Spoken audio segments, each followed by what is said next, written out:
Hadratal kiram, para alim, para kiai, para sesepuh bini sepuh wonten menika majelis. Wabil khusus dumateng jajaran Suriah Tangfidiyah Majelis Wakil Cabang NU Kecamatan Kunjang, sedaya pengurus lembaga ugi Banom MBC NU Kunjang ingkang ugi tansah kula hormati. Suaranya ngwinggil. Alhamdulillah wonten enjang menika kita tasih pinaringan pinten-pinten nikmat saking Allah sehingga kita saged makempal wonten menika majelis kanthi kawontenan sihah wal afiyah. Mugi-mugi pakempalan kita wonten enjang menika saged dados pakempalan ingkang angsal ridho saking Allah Subhanahu wa taala. Hadirin wal hadirat ingkang kula hormati, niki suwantene jelas nggih? Inggil. Iki jelas tur teng pundi-pundi ngoten berarti nggih. Seperti yang sudah diamanatkan kepada kami untuk menyampaikan kajian Islam Ahlus Sunnah wal Jamaah di pagi ini, sedikit mungkin yang saged kula aturaken dhateng panjenengan sedaya kaitanipun kalian Ahlus Sunnah wal Jamaah. Nalika dihitung pleti badhe nyampaiaken napa? Lah kula nggih tanglet balik. Lah pengine disampaiaken napa? Kula ngene nggih bingung. Aswaja niku materinipun luas. Kadek sedayane mikir biasane, Pak. Sedayane mikir. Dados di beberapa tempat menjadi napa topik kajian sing membosankan. Keranten isine niku nggih ngoten niku ibarat-ibarat lajeng mikir-mikir. Benten kalian mungkin tema-tema atau topik-topik ingkang lintu. Dan untuk mendalami Ahlus Sunnah wal Jamaah niku lebih efektif, lebih efisien niku andaikan dibuatkan semacam pelatihan yang bersifat temporer, Pak, bersifat kontinu. Dados mboten namung sekali dua kali atau sekali waktu sekali tempo, mboten nanging kontinu, bisa per minggu atau per 2 minggu atau ngoten niku modele. Dados nggih kados mucal teng sekolahan napa teng madrasah niku lek hanya sekali dua kali atau selapan sepindah niku mangke kirang tajam. Mungkin ngoten tentang aswaja. Enjang niki kula badhe menyampaikan tentang Wahabi, khususnya tentang ajaran ingkang berkaitan dengan akidahipun. Jane sami mawon ajaran agami niku macem-maceme nggih sami mawon. Artosipun wonten ingkang babakan akidah, hal-hal yang berkaitan dengan keyakinan. Wonten ingkang berkaitan dengan ubudiyah, ibadah kita sehari-hari dengan Allah ataupun dengan sesama manusia. Niku mangke mlebete tenggene ranah syariat atau fikih. Ugi wonten malih babakan ati urusan ikhlas napa mboten ikhlas, enten mambu-mambu riya napa mboten, enten rodok ngujube membanggakan diri napa mboten. Lah gegayutan kalih menika biasane disebut tasawuf. Lah ingkang kaitan kalian akidahipun Wahabi niku yang kita kenal dan disebarkan melalui kitab-kitab yang mereka ajarkan niku biasa kita menyebutnya atau mereka menyebutnya dengan akidah atau tauhid, ketuhanan yang terbagi menjadi 3. Jadi pancen tauhid Wahabi niku mengenal konsep 3 tauhid. Enten kalane tauhid rububiyah, enten namine tauhid uluhiyah, enten tauhid asma was sifat. Yang mana ketiganya nanti punya dampak yang kuat saat benar-benar digondeli, diamalkan, punya dampak yang kuat terhadap sikap yang akhirnya muncul niku sikap yang intoleran, yang bahkan cenderung radikal. Di akhir kesimpulan di makalah yang saya buatkan kemarin, itu bisa kita simpulkan bahwa tauhid Wahabi yang ada 3 itu merupakan pangkal dari radikalisme. Bisa menjadi seperti itu kesimpulannya. Mboten-mboten makalah nggih. Mboten-mboten. Mungkin tasik di fotokopi Pak menawinya, tasik dereng dados. Sedikit tentang Wahabi, janjane bicara tentang sejarahnya itu juga tidak lepas dari nopo nggih, perang dunia yang saat itu sedang terjadi. Pedang sampean. Perang dunia yang saat itu sedang terjadi, bahkan sampai pada merambah di Timur Tengah. Akhirnya pada tahun 1115 atau sekitar 1700-an Masehi muncul seorang yang tiba-tiba, secara tiba-tiba ada orang yang kemudian diberikan gelar sangat hebat, sangat tinggi gelarnya, Al-Mujaddid atau pembaharu dalam Islam. Saat itu muncul di tanah Arab, khususnya di daerah Najd, di kampung Uyainah.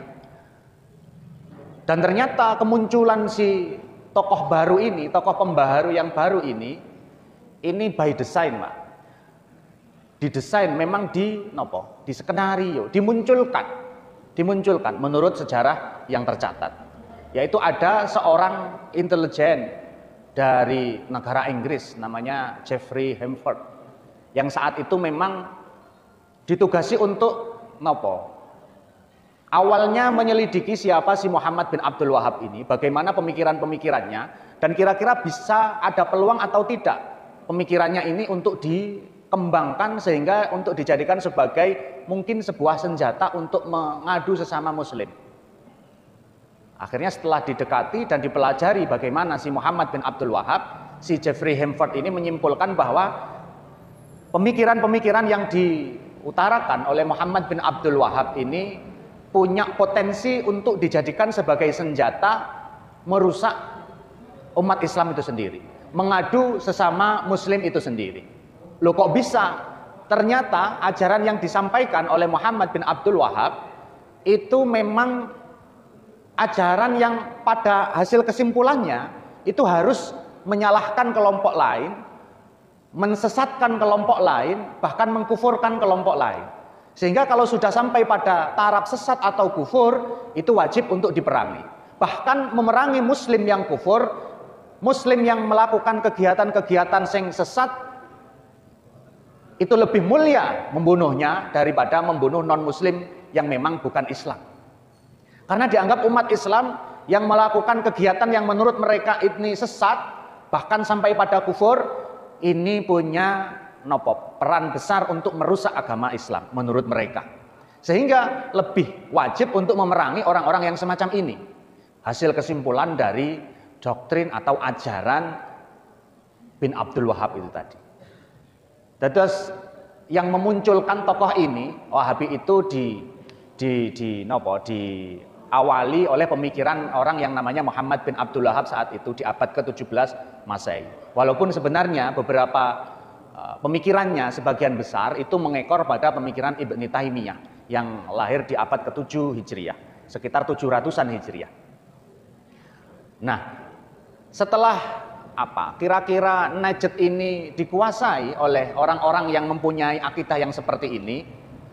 Jadi orang yang wis meyakini akidah seperti yang diajarkan mereka ini wis seperti orang yang kesetanan, Pak. Jadi jihad fisabilillah itu dikobarkan untuk memberangus sesama muslim sendiri, untuk membunuh sesama muslim sendiri. Tercatat di buku sejarah ensiklopedia Islam sampai ratusan ribu, bahkan ada yang sampai mencatatnya sebagai jutaan jiwa yang telah dikorbankan untuk membesarkan kelompok ini. Awal kemunculan kelompok ini sampai beberapa tahun berikutnya memakan korban yang jumlahnya sangat besar.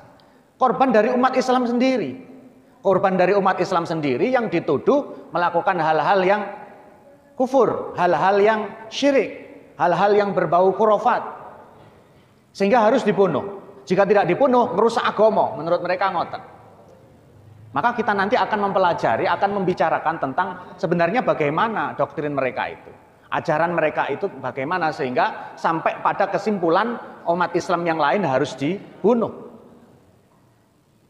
Ini alasan negara Inggris mendekati Ibnu Abdul Wahab ini memang karena ajarannya punya potensi untuk menghancurkan umat Islam sendiri. Kok bisa? Ya nanti kita bicarakan di belakang setelah ini. Ini mukadimah kemawon. Sebenarnya si Muhammad bin Abdul Wahab itu sendiri yang menjadi tokoh sentral dari kelompok Wahabi ini, menurut orang-orang dekat dan bahkan gurunya bukan termasuk orang yang alim. Bukan termasuk orang yang alim. Bahkan dirinya sendiri itu mengakui saat sebelum menemukan pemikiran yang seperti saat itu dikembangkan, bahwa pemikiran Wahabi itu, dia mengakui bahwa dirinya bukan apa-apa. Dia tidak tahu. Laqad talabtul ilma wa taqada man arafani annali ma'rifatan wa ana dzalikal waqt la a'rafu makna la ilaha illallah. Saat itu saya sedang mencari ilmu, dan orang-orang yang mengetahui kalau saya sedang mondok, sedang cari ilmu, ya mereka anggap saya itu tahu, mereka anggap saya itu alim. Padahal sejatinya saat itu saya tidak memahami, saya tidak mengerti makna la ilaha illallah. Wala a'rifu dinal Islam, saya tidak mengerti agama Islam. Qabla hadzal khair alladzi minallahi bih, sebelum saya mendapatkan ya hadzal khair ini, semacam ilmu yang ujuk-ujuk mabruk, seperti itu dia dapatkan. Jadi memang saat belajar, orang-orang dekatnya, bahkan gurunya ini tahu bukan termasuk orang yang alim alama. Karena banyak yang tahu, ya dia akhirnya mengaku di kemudian hari di kitab Ad-Durar As-Saniyah. Ini kitab ya karangannya orang Wahabi sendiri. Isinya tanya jawab seluruh permasalahan mulai sejak awal didirikan kelompok Wahabi itu sampai saat ini kitabnya ada dan terus bertambah kitab ini, isinya terus bertambah. Lah dalam kitab ini si Muhammad bin Abdul Wahab itu sendiri mengakui, karena Arab gak ngakoni ketika itu memang sudah banyak yang tahu kalau dirinya tidak begitu alim seperti itu. Orang tuanya, saudaranya, kakak kandungnya, bahkan gurunya itu tahu kalau Muhammad bin Abdul Wahab ini tidak alim. Muhammad bin Abdul Wahab ini tidak alim. Ada satu kitab, bahkan ada dua kitab yang ditulis oleh kakak kandungnya sendiri, Sulaiman bin Abdul Wahab, yang berisi tentang rod atau rudud atau bantahan ya, bantahan terhadap ajaran yang disampaikan oleh Muhammad bin Abdul Wahab ini, doktrin Wahabi ini tadi. Fa innal yauma ubtuliyan nas biman yantasibu ilal kitab was sunnah wa yastanbitu min ulumihima wa la yubali min man khalafahu wa idza tulibat min wa idza talabta minhu ay yu'arridu kalamahu ala ahli ilmi lam yaf'al bal yujibu 'ala an-nas al-akhdha biqaulihi wa bimafhumihi. Umat Islam sedang ubtulia, mendapatkan cobaan dengan munculnya orang yang punya pemahaman seperti Muhammad bin Abdul Wahab ini, yang menisbatkan dirinya kepada Quran, kepada hadis, menisbatkan apa yang dia ajarkan dikembalikan kepada Quran dan hadis. Ngakunya ajarannya ini dari Al-Quran, dari hadis. Saat kita menyuruhnya untuk mengklarifikasi apa yang diajarkan itu kepada orang-orang yang alim saat itu, dia selalu menolak dan bahkan membantah. Ya mereka saja, orang-orang itu yang harus mengambil ilmu dari saya, bukan saya yang harus mencocokkan ilmu saya ini benar atau tidak kepada mereka. Seperti itu. Padahal di balik itu dia termasuk orang yang sama sekali tidak mengerti tentang agama, tidak mengetahui atau tidak memenuhi kriteria orang-orang yang ijtihad, orang-orang yang menggali hukum dari Al-Quran ataupun dari hadis. Syarat-syarat seorang mujtahid bahkan 1% pun dia tidak memiliki. Ini testimoni atau komentar kakak kandungnya sendiri, Syekh Sulaiman bin Abdul Wahab. Bahkan seperti tadi saya sampaikan, beliau secara tegas membantah, mengerot ajaran-ajaran yang disampaikan oleh si Muhammad bin Abdul Wahab ini dengan dua kitab. Namanya As-Sawaqiq Al-Ilahiyah. Ada juga Faslal Khitab, itu juga kitab yang isinya membantah tentang doktrin dari adiknya itu sendiri. Jadi begini, akar tindakan radikalisme, tindakan yang suka ngebom, itu diawali dengan tindakan yang suka mengkafir-kafirkan. Tindakan yang suka mengatakan sesat pada umat Islam yang lain, yang di luar kelompoknya. Awalnya seperti itu, Pak. Kemudian ditambahi dengan dalil amar ma'ruf nahi mungkar, dalil jihad fi sabilillah. Membunuh orang kafir, bahkan kafir yang dari umat Islam, nyun sewu dari kita seperti ini misalnya, kita dianggap kafir oleh mereka. Kafirnya orang yang dari umat Islam melakukan kesyirikan seperti kita menurut mereka, ini lebih berat hukumannya, yang akhirnya lebih berhak untuk dibunuh, untuk dimusnahkan. Karena kita menurut mereka punya potensi untuk merusak agama Islam dengan amalia-amalia yang kita jalankan. Daripada mengkafirkan orang yang memang non-muslim, daripada memberangus, membunuh orang yang memang non-muslim, golongan kufur yang dari umat Islam yang melakukan hal-hal yang menurut mereka dianggap syirik, dianggap sebagai khurafat, itu lebih berat daripada kekufuran yang dilakukan oleh orang-orang kafir yang memang non-muslim. Saged dipun tampi, Pak? Saged dipun tampi nggih? Jadi kafire wong Islam sing nglakoni kesyirikan seperti tahlilan, tawassul, istighosah, tabarruk, niki tiang-tiang Islam sing menurut mereka kufur, dan kekufurannya lebih berat, lebih hina daripada kekufuran yang dilakukan oleh orang-orang kafir yang memang non-muslim. Sehingga berjuang, berjihad untuk memberantasnya, memberantas kita, orang-orang seperti kita, itu lebih diwajibkan daripada jihad, membunuh pada orang-orang kafir yang memang asli non-muslim. Jadi doktrinasinya memang seperti itu. Kita, orang-orang seperti kita, Ahlussunnah wal Jamaah, dianggap syirik. Musyrik berarti kufur. Kufur berarti wajib untuk dibunuh. Dan kewajiban membunuh orang kafir yang dari orang Islam seperti ini itu lebih besar kewajibannya, lebih wajib, lebih ta'akkud, lebih kuat wajibnya. Nah, mula lek enten mangke panggih karo tiyang ngoten niku nggih hati-hati mawon jenengan mangke lek dibom. Bom dhisik nggih. Ngoten niku. Berawal dari konsep tauhid atau konsep pembagian tauhid menjadi tiga. Jadi mereka mengimani, meyakini bahwa bertauhid itu ada tiga model. Yang ketiganya harus diimani, harus dilakukan. Yang pertama tauhid rububiyah, yang kedua uluhiyah, dan yang ketiga al-asma wa sifat. Apa saja kita kupas satu persatu. Sebenarnya tauhid ini dimunculkan pertama kali konsep seperti ini oleh Ibnu Taimiyah. Kemudian pada saat itu tidak laku, tidak payu. Tapi pada abad ke-17, abad ke-18 Masehi atau tahun 1700-an Masehi, muncul Muhammad bin Abdul Wahhab, dan karena dukungan dari pemerintah Inggris yang gamblok pada kerajaan atau belum sampai ada kerajaan ya ketika itu, Bani Sa'ud masih menjadi pemimpin sebuah daerah yang namanya Najd, itu belum sebagai negara sendiri. Najd saat itu masih masuk pada wilayahnya negara Hijaz. Hijaz itu daerah antara Makkah dan Madinah serta kiri kanannya, dan Najd itu ada di sekitar situ, ada di pinggirannya. Didukung pemerintahan, cara mungkin zaman saiki ya mungkin provinsi atau ya provinsi lah mungkin lebih cocoknya, karena wilayahnya memang agak luas daripada sekabupaten. Pemerintahan provinsi yang saat itu dipimpin oleh keluarga Bani Abdis Sa'ud. Akhirnya setelah menguasai mayoritas Jazirah Arab, nyata-nyata mendeklarasikan pendirian negara Saudi Arabiyah. Itu karena pendirinya sing duweni negara niku keluargane Pak Saud, Pak. Jadi Abdullah bin Saud itu yang mengawali mendirikan negara Saudi yang sekarang kita kenal dengan nama Saudi Arabia. Saudi ini aslinya Saudi, nama orang. Lajeng yang pertama kali, dan sayangnya konsep tauhid Wahabi itu kita pernah kecolongan, pernah masuk ke dalam kurikulum sekolah, kurikulum anak-anak sekolah kita. Di KTSP tahun 2008 itu pernah memasukkan untuk SMA, pernah memasukkan konsep tauhidnya Wahabi ini. Konsep tauhidnya Wahabi ini geger akhirnya. Geger. Karena pripun ya, tidak bisa kita pungkiri bahwa orang-orang yang loyal kepada mereka, orang-orang mereka itu beberapa di antaranya sudah berhasil masuk di jajaran pengampu kebijakan, sehingga mungkin bisa entah dengan resmi atau entah dengan selintutan akhirnya bisa memasukkan konsep mereka ini. Hikmahnya kita menjadi tahu janjane piye to akidah mereka itu. Tauhid mereka itu sebenarnya piye. Dengan masuk di materi kurikulum anak-anak sekolahan, akhirnya kita menjadi tahu. Mula ketika itu dikepung kita nopo ngoyo untuk membuat LKS sendiri, ndak ambil LKS. Loh, karena masuk di kurikulum Pak, akhirnya LKS dan buku-buku ajar ketika itu semuanya nggih sami, semuanya nggak ada.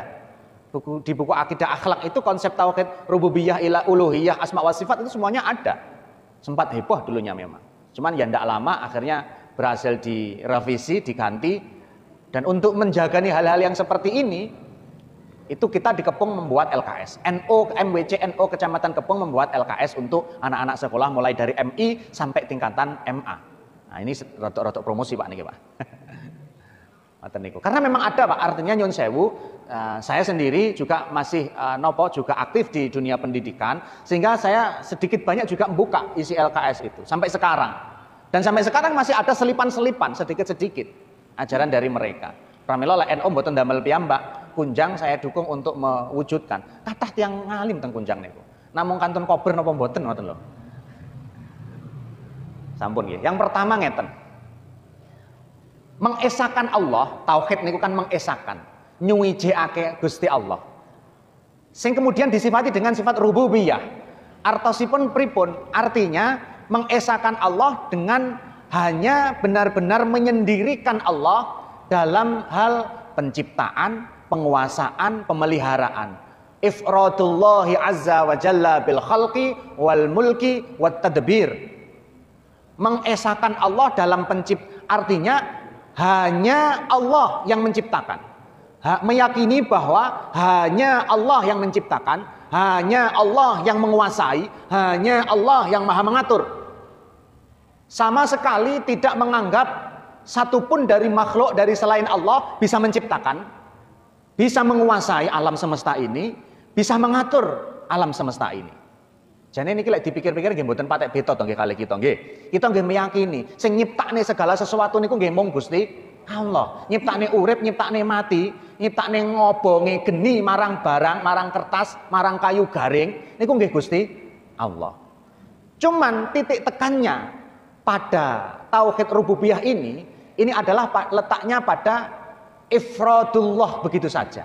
Artinya nyun sewu di Ahlussunnah wal Jamaah dalam hal kaitannya dengan mengesahkan terjadinya atau penciptaan itu ulama-ulama Ahlussunnah wal Jamaah membagi keyakinan atau etikot manusia menjadi 4. Kados to ngeten. Kita bicara pisau ini bisa memotong. Secara umum kita bilang seperti itu. Api ini telah menghabiskan rumahnya si Pak A. Membakar habis rumahnya Pak A. Secara umum seperti itu. Ini kalimat yang biasa kita ucapkan. Tapi sebenarnya jika kita yakini, ini tidak benar, tidak boleh. Mergo napa? Sing nyiptane kobong bukan api, sing ngobong bukan api, yang memotong bukan pisau, bukan pedang. Tapi semua tercipta murni karena diciptakan oleh Allah. Terbakarnya rumah, terpotongnya barang yang diiris, itu murni diciptakan oleh Allah. Tidak diobong oleh api, tidak dipotong oleh pisau. Api dan pisau ini hanya sabab adi dalam akidah kita. Hanya sabab adi. Hanya sebab yang menurut kebiasaannya, hukum adatnya, memang bisa menetapkan musabab. Menetapkan hal yang disebabi. Umumnya lek barangnya garing, diobong, disungmet karo geni ngisore, itu bisa kobong. Sing dadekne kobong napa? Nggih mboten genine, sejatine sing dadosaken kobong nggih murni Gusti Allah. Mergo ndadekne kholku itu murni hak prerogatif Allah.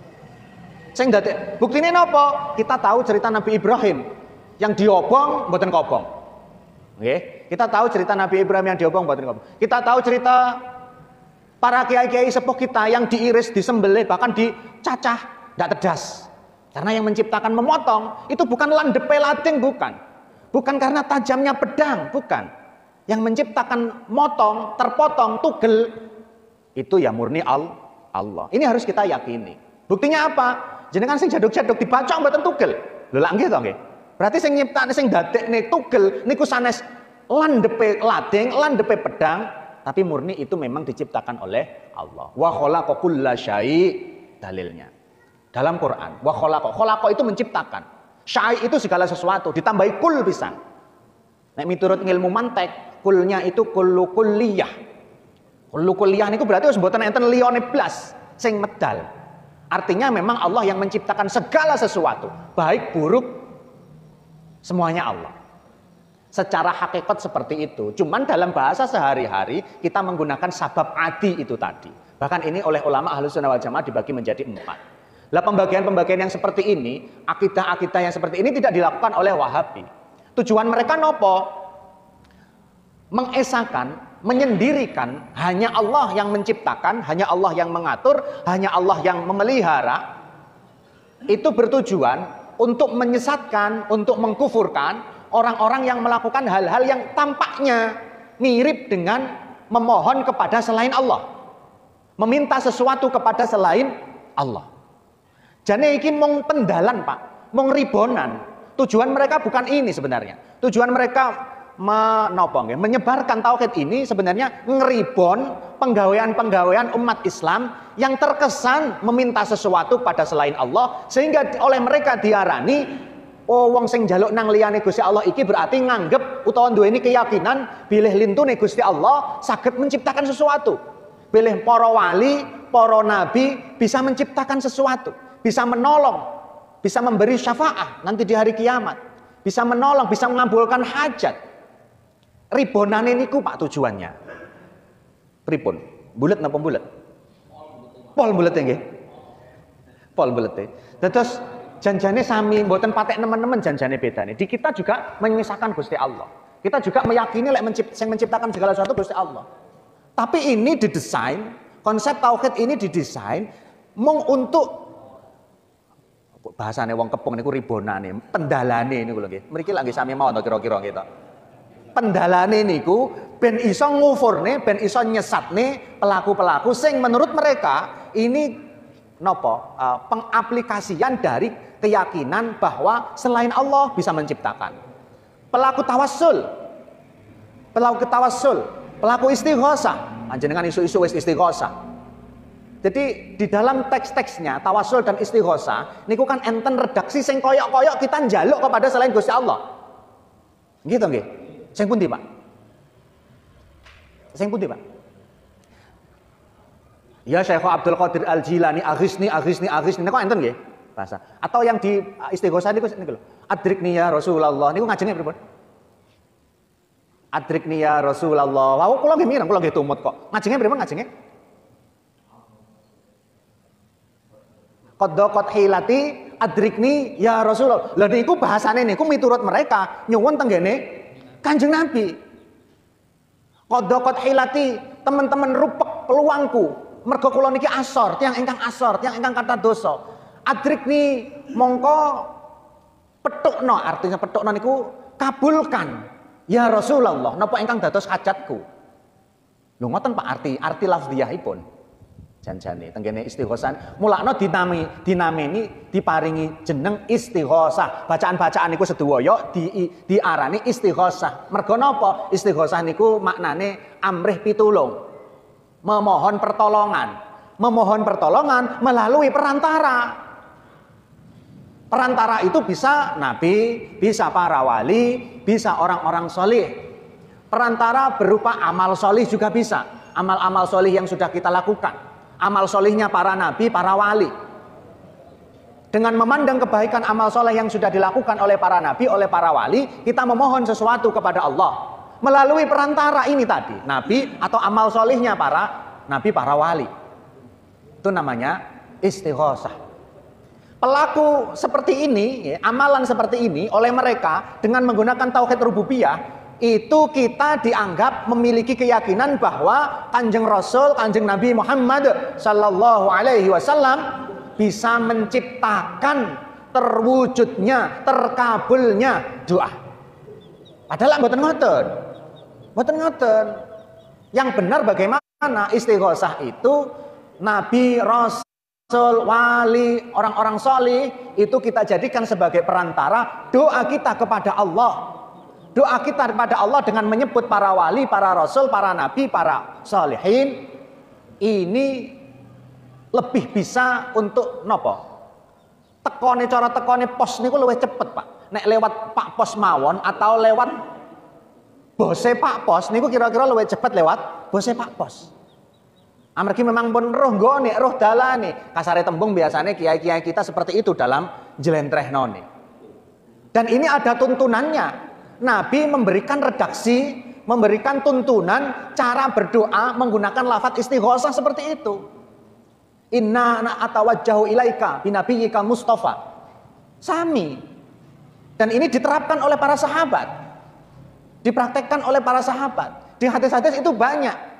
Lah apa mereka mboten melihat hadis? Melihat, tapi napa? Perawi-rawi hadis itu ya disesatkan. Imam Bukhari mawon niku dikatakan sesat. Imam Bukhari yang meriwayatkan hadis ribuan, kitabnya yang jadi rujukan mazhab arba'ah, seluruh mazhab 4, kitab Sahih Bukharinya, niku dikatakan sesat. Mergo meriwayatkan hadis-hadis yang isinya bertabrakan dengan tauhid mereka. Jane lek diengen-engen kan nggih mboten masuk akal. Wong enyar, cah enyar, teko keri-keri, terus membawa ajaran mengelirukan, menyalahkan ajaran ulama-ulama sebelumnya.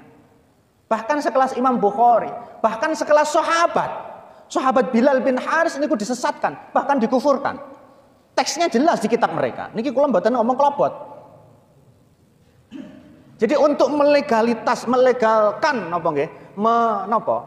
Belani konsep tauhid ini, mereka ya mau tidak mau ya harus menyesatkan pelaku-pelaku yang mereka sesatkan ini, walaupun toh dari generasi sahabat, tabi'in dan salafus saleh generasi-generasi sebelumnya. Sesat ya sesat, namanya konsisten, Pak. Lembaga konsisten gak sido budal nih. Tapi konsistennya konsisten menyesatkan, mengkufurkan. Wonten malih begini, akhirnya dari konsep tauhid rububiyah ini bisa lanjutannya. Dari konsep tauhid rububiyah ini mereka mengarani ini kenapa Pak? Mengarani bahwa orang-orang musyrik, orang-orang kafir saat periode Nabi, saat zaman Nabi itu lebih bertauhid daripada kita pelaku TBC lek zaman biyen niku nggih, TBC. Pelaku istighosah, pelaku tahlil, pelaku tawassul. Pun. Dalilnya nopo Quran Pak, mboten main-main. Dalil mengkufurkan orang-orang yang tahlilan, orang-orang yang istighosah, niku dalilnya Quran. Wala ing sa'altahum, ini dalil dalil versi mereka, nggih, dalil versi mereka yang melegalkan atau menguatkan konsep tauhid mereka itu tadi. Sehingga mereka bahkan malah ngarani menjustifikasi bahwa orang-orang kafir Makkah saat itu lebih bertauhid menurut mereka daripada kita pelaku khurafat, pelaku tahlil, pelaku istighosah. Wala ing sa'altahum man khalaqas samawati wal arda la yaqulunnal azizul hakim. Wala ing sa'altahum yaktine lamun takon sapa sira ing kufar Mekah, lamun awakmu Muhammad takon ing kufar Mekah, man utawi sapa iku khalaqa wis nyiptakake wis ndadekake sapa eman as-samawat ing pira-pira langit wal arda lan bumi la yaqulunna mongko yektine bakal jawab sapa kufar Mekah Allah Al-Aziz, Allah yang maha perkasa, Al-Alim, Allah yang maha mengetahui. Saat itu diceritakan bahkan disadur dalam Al-Qur'an, orang-orang kafir Mekah itu mengakui sebenarnya, mengakui bahwa Tuhan yang disembah oleh Muhammad itu ya memang yang benar, yang menciptakan langit, yang menciptakan bumi, ya Tuhan yang disembah oleh Muhammad itu. Tapi karena banyak pertimbangan, banyak alasan, sehingga seperti Abu Lahab itu tetap tidak mau Abu Jahal tetap tidak mau masuk agama Islam sampai akhir hayatnya, walaupun beberapa perawi itu menyatakan beliau sudah yakin bahwa agama yang dibawa oleh Muhammad ini benar. Itu ya karena pertimbangan dia pemuka suku ketika itu, pemuka kabilah ketika itu. Nalikane dia masuk Islam pasti geger. Anak turune sak menduwur sak pengisor pasti akan dilaknat oleh penduduk Quraisy ketika itu. Dengan tauhid ini, dengan tauhid rububiyah ini mereka beranggapan bahwa orang-orang kafir Mekah saat itu yang mengakui man khalaqas samawat, siapa yang menciptakan langit, siapa yang menciptakan bumi, mereka jawab Allah. Ini dianggap sebagai sebuah pengakuan tauhid rububiyah yang dilakukan oleh orang-orang kafir Mekah. Sehingga menurut mereka kita ini lebih buruk daripada orang kafir. Karena orang kafir itu sendiri sebenarnya mengakui bahwa yang khalaqas samawati wal ard, yang menciptakan langit dan bumi adalah Allah. Ini kan lucu Pak nggih, lucu. Non muslim dikatakan lebih bertauhid daripada muslim. Tapi kok banyak yang percaya, ngoten lho kok kula niku bingung ya. Lajeng ada lagi, ini sama.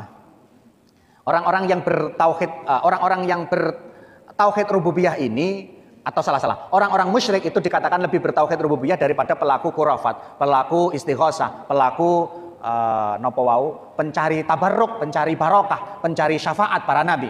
Ini ada kitab yang diamalkan oleh mereka, diajarkan oleh mereka. Kaifa nafhamut tauhid ini kitabnya Ahmad Basyumail, termasuk tokoh Wahabi saat ini. Ini yang dijadikan sebagai pedoman kader-kader atau generasi-generasi mereka. Empane pun umek napa? Biasanya pinten jam, Pak? Santai los nggih. Niki nyuwun sewu kula kabari. Niki gambare niki angsal halaman 12. Rububiyah dihabiskan sampai tuntas. Oke, siap. Niki halaman 12, slide kula selesainya 33. Sik lumayan nggih. Jam 09.00 lah gak-gake. Niki mawon mboten napa-napa rububiyah nggih. Ngeten, lajeng sakniki bantahane. Wau disajangne dikatakan bahwa orang musyrik, orang kafir yang ada di Mekah saat itu yang oleh Allah disitir masuk ke dalam ayat la yaqulunnallah la yaqulunnal azizul alim, itu oleh mereka dikatakan lebih bertauhid daripada umat Islam yang melakukan istighosah, tabarruk dan lain sebagainya. Bantahannya bagaimana? Dengan tegas di kitab tafsir Al-Jami' li ulum Al-Jami' li ahkamil Quran, kitabnya Imam Al-Qurtubi. Al-Qurtubi ini lek miturut napa lek ngarani fikih niku napa Pak? Madhabnya niku Maliki Pak.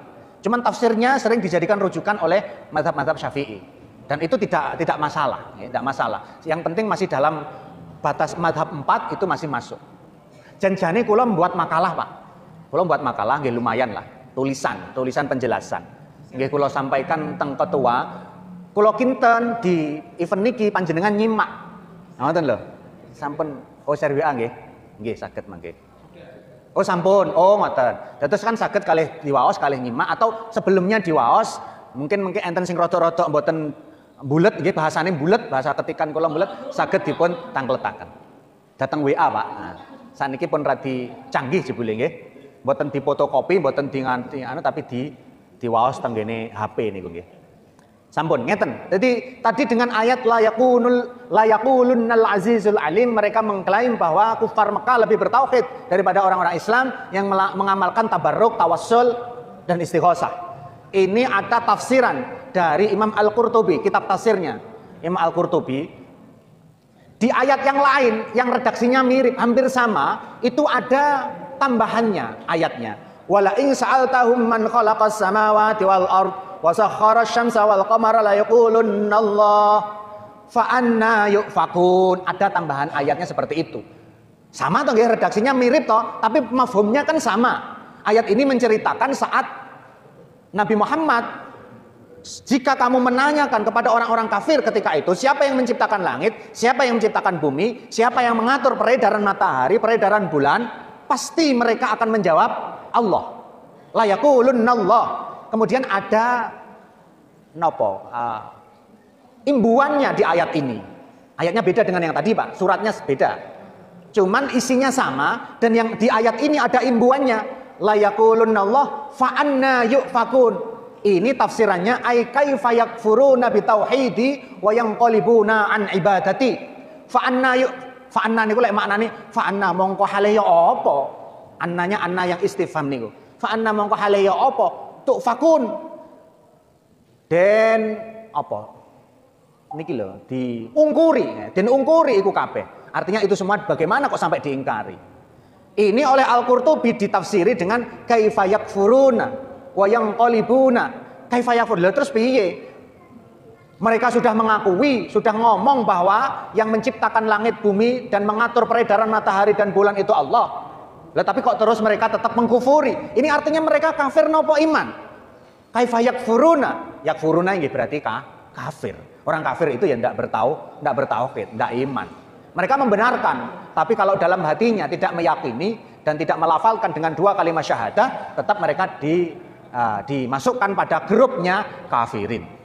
Bahkan ada juga penafsiran dari ulama yang memang sengaja ngerot pada orang Wahabi bahwa annahum yaquluna dzalika bi alsinatihim faqat inda iqamatil hujjaj alaihim wa hum fil haqiqah la yaquluna bidzalik. Ini hanya diucapkan oleh orang-orang kafir. Mereka menjawab siapa yang menciptakan langit dan bumi, yang mengatur matahari dan bulan? Mereka jawab Allah. Jawaban ini diucapkan hanya di lisan mereka saja. Ini hanya untuk nopo nggih abang-abang lambe untuk menang-menangan hujjah begitu saja. Ayat ini tafsirannya seperti itu. Kemudian dari konsep tauhid rububiyah tadi mereka menyesatkan pelaku tawassul, mereka mengkufurkan orang-orang yang melakukan tawassul. Maka sebenarnya tawassul itu sendiri di dalam Quran ada. Perintah untuk melakukan tawassul itu di dalam Quran ada. Tawassul itu membuat perantara, Pak. Membuat perantara atas doa-doa kita, atas permohonan kita. Orang-orang soleh, para nabi, para wali kita jadikan sebagai perantara. Dan perintah untuk membuat perantara ini ada di dalam Al-Quran. Ya ayyuhalladzina amanu taqullaha wabtaghu ilaihil wasilah. Wabtaghu lan nyupriyo sira kabeh ilaihi maring Gusti Allah al-wasilah ing perantara. Ini jelas dalam kitab tafsir apapun yang dimaksud dengan wasilah ini adalah dengan praktek tawassul. Dengan praktek tawassul. Jadi tawassul yang disesatkan oleh konsep tauhid rububiyah mereka sebenarnya jelas dasarnya Al-Quran ada. Bahkan Nabi pun juga pernah memerintahkan sahabatnya untuk bertawassul dengan redaksi yang diwarahni oleh Kanjeng Nabi. Dan saat itu dipraktekkan oleh para sahabat. Ada salah satu sahabat yang wadul kepada Sayyidina Utsman bin Affan tentang sebuah hajat yang dia miliki. Kemudian beliau tidak sanggup untuk membantu. Laki-laki tersebut akhirnya datang kepada sahabat Utsman bin Hunayf. Utsman bin Hunayf namanya, mirip dengan Utsman bin Affan memang. Kemudian sahabat Utsman bin Hunayf ini mengajarkan bagaimana cara berdoa seperti yang diajarkan oleh Nabi dengan redaksi tawassul ini tadi. Hadisnya panjang dari awal, kemudian ini redaksi tawassulnya. Allahumma inni as'aluka wa atawajjahu ilaika binabiyyika Mustafa Muhammad nabiyyir rahmah. Ya Muhammad. Ada redaksi nidaknya bahkan. Ada redaksi nidaknya. Ya Muhammad, inni tawajjahtu ilaika, inni tawajjahtu bika ilaika. Ila rabbi fi hajati hadhihi lituqdoli. Intinya ngeten, Pak. Berdoa dengan menggunakan redaksi gandol dengan Nabi, memanggil nama Nabi, itu memang diajarkan oleh Nabi itu sendiri dan pernah dilakukan oleh para sahabat.